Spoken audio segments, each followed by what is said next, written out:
Let's cut to the chase, have an honest conversation, and develop real answers. As a matter of fact, with Andrew Cuomo. Hello. We are watching a real fiasco in Washington, D.C. Now, we have seen many fiascos in Washington over the years, but this one seems especially entertaining. It's the chaos of it. It's the theater of it. This is not the normal back and forth between Democrats and Republicans. This is a pure battle within the Republican family. And that's what makes it so different. The personalities are also entertaining. The character development in this saga has worked quite well. Some of the conservative quote-unquote rebels are really bizarre characters.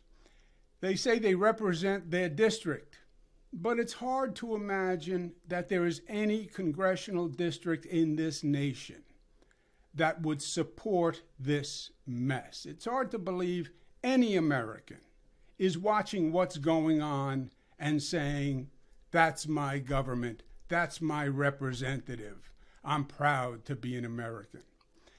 In some ways, this is the institutionalization of the anarchy of January 6th. Think about it. It's burn the house down mentality. It disrespects the principles of democracy. It disrespects the Constitution that founded this nation. It is the worst example of hyper-partisanship, refusal to compromise. One gets the sense the rebels actually enjoy holding democracy hostage. It gives them a sense of power. It gives them a sense of relevance that they never had and that they don't deserve. Now, of course, Democrats enjoy it. You can see they have to work to keep themselves from smiling. Record number of votes without electing a speaker. Historic. Every vote, another cut to Kevin McCarthy's credibility and strength. Democrats across the country also enjoy watching the debacle because it is vindicating. It is the ultimate, I told you so. I told you these Republicans were crazy. I told you Trump was a destructive force.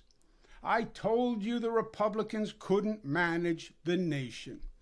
I told you the Republicans had a frightening radical fringe. I told you the Tea Party has risen again and is stronger in its rebirth. I told you the far-right conservatives were ideologues and rebels looking to institutionalize their personal and religious values through the federal government. Conservatives want small government, except when it comes to their ideology and their religion. Then they want government to enforce their theory on the nation. And that's what the Supreme Court has manifested. Their religious view on abortion, now legislated for the nation. What happened to the conservative theory, small government, limited government? It's total hypocrisy. Now, I understand all of it, but while we are watching the circus, let's remember 2 points.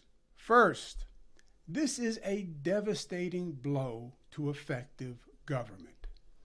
This country has many serious problems that we need to solve, and we need to solve now. And what we are seeing is a Congress that can't even organize itself. How can McCarthy, even assuming he is the next speaker, get any bill passed through that House over the next 2 years? He has given away more and more of his power to placate the rebels, which will in turn make it harder for him to rule the conference. How could any speaker get anything passed over the next 2 years? Any bill will have to satisfy the 20 conservative rebels, and they can't be satisfied. Their position is it's their way or the highway. They are there to disrupt.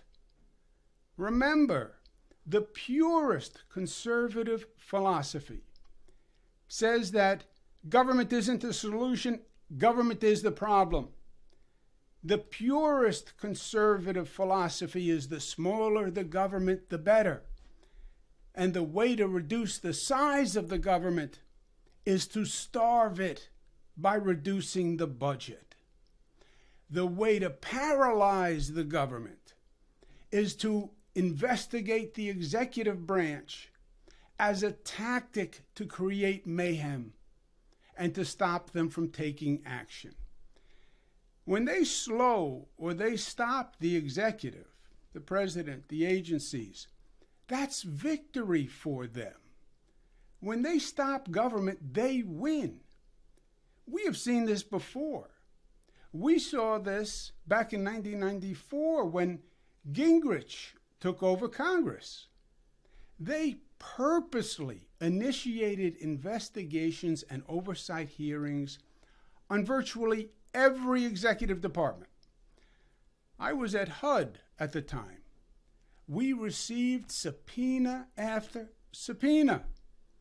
More and more oversight committees, more and more hearings. It basically became a full-time job just responding to the Congress and their investigations. And that made it much harder for us to do our affirmative work, what HUD was supposed to be doing. It was a tactic, and it worked. That is the mindset of these far-right conservatives. So, they're not going to support any legislation that doesn't accomplish their purpose. The only legislation they want to pass will be to reduce the size of government, reduce the budget of government, reduce the power of government. That's why they are there. That is their singular mission.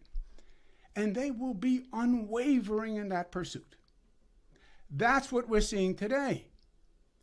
They can't even be satisfied by the majority of their own party. They won't compromise even in the face of national embarrassment. Certainly, they'll never be satisfied on a piece of legislation. And most certainly, they will be incapable of compromise.